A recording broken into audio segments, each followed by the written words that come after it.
বন্ধুরা, গলদা চিংড়ি মালাইকারি তো আমরা অনেকেই খেয়েছি, কিন্তু সেটা সবসময় সাধ্যের মধ্যে থাকে না। সেই স্বাদ এবং সাধ্যের মেলবন্ধন ঘটানোর জন্যই আজকের এই রেসিপি। বাই দা ওয়ে, আমি দীপালি, তোমরা দেখছো তোমাদের চ্যানেল মায়ের আদরে রান্না। তাহলে চলো, কথা না বাড়িয়ে সরাসরি রেসিপিতে চলে এসেছি। প্রথমে আমি নিয়ে নিয়েছি এক বাটি নারকোল কোড়া। আমি একটা নারকলের হাফ মালাটা আমি কুড়িয়ে নিয়েছি এবং দিয়ে দিচ্ছি এক বাটি জল। আমি মিক্সার জারের মধ্যে দিয়ে দিয়েছি নারকোল এবং জল। তো এটা দিয়ে আমি 10 মিনিট মতো ভিজিয়ে রাখবো, তারপরে আমি মিক্সিতে পেস্ট করে নেব। দেখো, এর জন্য আমি নিয়ে নিয়েছি 500 গ্রাম বাগদা চিংড়ি। ভালো করে ধুয়ে আমি পরিষ্কার করে রেখেছি, দেখতেই পাচ্ছ সমস্ত খোলাই আমি ফেলে দিয়েছি। তো এবার মাছটাকে আমি ভালো করে নুন এবং হলুদ দিয়ে ম্যারিনেট করে নেব। আমি দিয়ে দিলাম এখানে হাফ চামচ হলুদ এবং ছোট এক চামচ নুন। সেটা দিয়ে আমি মাছটাকে ভালো করে ম্যারিনেট করে নিচ্ছি। তোমরা রেসিপিটি দেখতে দেখতে চ্যানেলে যারা নতুন এসছো তারা চ্যানেলটিকে সাবস্ক্রাইব করে বেল আইকনটি প্রেস করে রাখো, যেন পরবর্তী নোটিফিকেশন সবার আগে তোমার কাছে পৌঁছায়। দেখো, মাছটা কিন্তু আমাদের ম্যারিনেট করা হয়ে গেছে। আমি এবার 10 মিনিট মতো রেস্টে রেখে দেবো মাছটা।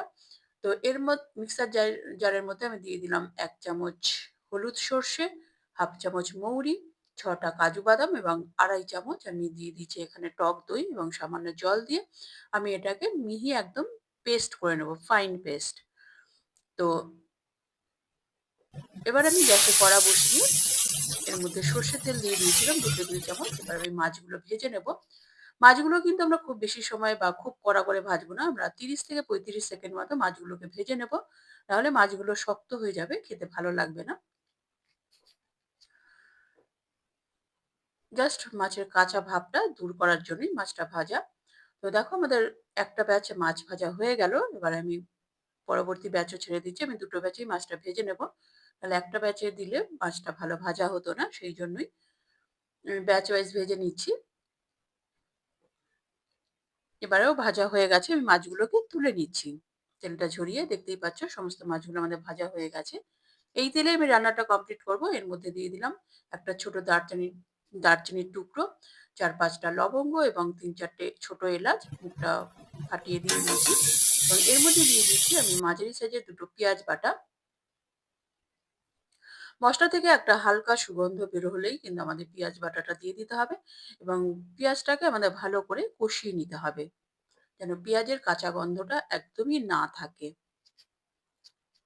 একদম লো ফ্লেমে আমাদের পেঁয়াজটা কষিয়ে নিতে হবে। দেখো, এর মধ্যে আমি নারকোলটা মিক্সিতে পেস্ট করে, সরি পেস্ট বলবো না, আমি একটুখানি জাস্ট ঘুরিয়ে নিয়েছি যেন নারকোলের দুধটা বেরিয়ে যায় প্রপার।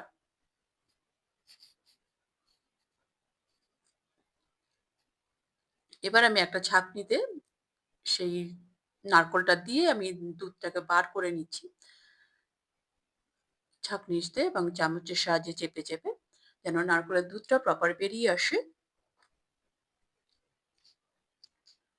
তোমরা কিন্তু রেসিপিটি অবশ্যই ট্রাই করবে। এটা কিন্তু একদম সাধ্যের মধ্যে চিংড়ি মাছের মালাইকারি। তো আমরা যারা গলদা চিংড়ি অনেক সময় অ্যাফোর্ড করতে পারি না বা সবসময় মার্কেটে অ্যাভেলেবেলও থাকে না, অথচ আমাদের চিংড়ি মালাইকারি খাওয়ার শখ, তো আমরা এভাবে ট্রাই করতেই পারি। তো দেখো, এর মধ্যে কিন্তু আমাদের পেঁয়াজটা কষানো হয়ে গেছে। এর মধ্যে আমি দিয়ে দিলাম 1 চামচ আদা, রসুন এবং কাঁচা লঙ্কার পেস্ট। এটা দিয়ে আমি ভালো করে কষিয়ে নেবো যতক্ষণ না আদা এবং রসুনের কাঁচা গন্ধটা চলে যায়।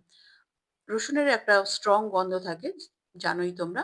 তো এটাকে কিন্তু আমাদের ভালো করে কষিয়ে নিতে হবে যেন কাঁচা গন্ধটা না থেকে যায়, তাহলে কিন্তু প্রপার টেস্টটা আসবে না। তো এর মধ্যে আমি সর্ষে এবং মৌরির যে পেস্টটা বানিয়েছিলাম, তো সেটাই আমি দিয়ে দিলাম। পেঁয়াজ, রসুন, আদা কষানোর পরে তো সেটা দিয়ে আমি কষিয়ে নিচ্ছি।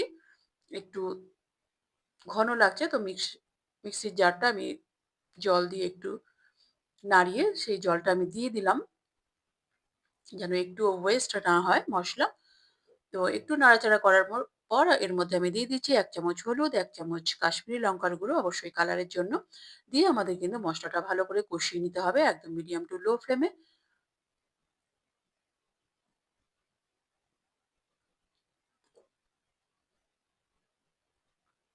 দেখতেই পাচ্ছ আমাদের কিন্তু মসলাটা কষানো হয়ে গেছে। 3-4 মিনিট লাগবে আমাদের মসলাটা কষাতে। তো এর মধ্যে আমি যে নারকোলের দুধটা বার করে রেখেছিলাম, তো সেটাই আমি দিয়ে দিলাম। ১ বাটি পরিমাণ দুধ হয়েছে। আমি যেই বাটির আ মাপে আমি জল বা নারকোল দিয়েছি, তো সেই বাটির মোটামুটি ১ বাটি মতো দুধ বেরিয়েছে। তো সেটা দিয়ে আমি ২-৩ মিনিট ফুটিয়ে নিলাম। এরপর ২-৩ মিনিট ফোটানোর পর এর মধ্যে আমি দিয়ে দিয়েছি ১ বাটি, ওই বাটিরই ১ বাটি নরমাল যে দুধ আমরা বাড়িতে রেগুলার ব্যবহার করি সেই দুধ। দুধ দিয়ে ভালো করে নাড়াচাড়া করে দিচ্ছি এবং এর মধ্যে দিয়ে দিচ্ছি এবারে স্বাদ মতো নুন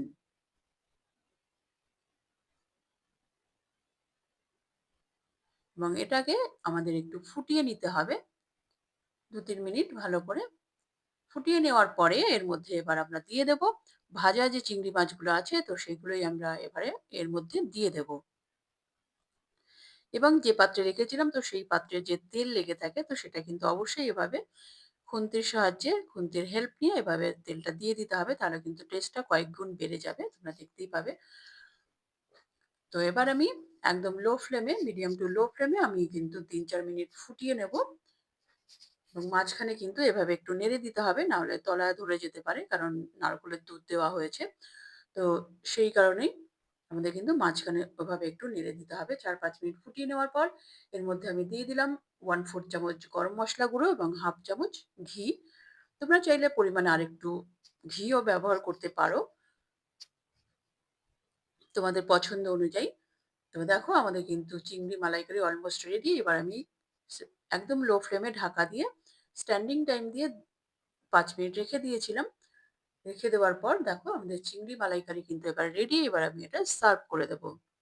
তোমরা কিন্তু রেসিপিটি অবশ্যই ট্রাই করবে। গরম ভাতের সঙ্গে কিন্তু দুর্দান্ত লাগে।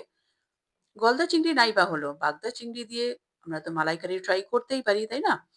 তো তোমরাও ট্রাই করতে থাকো। রেসিপি রইলো তোমাদের জন্য। রেসিপিটি ভালো লাগলে অবশ্যই লাইক, শেয়ার, সাবস্ক্রাইব অবশ্যই করে দেবে। এবার আমি এটা গরম ভাতের সঙ্গে সার্ভ করে দিচ্ছি।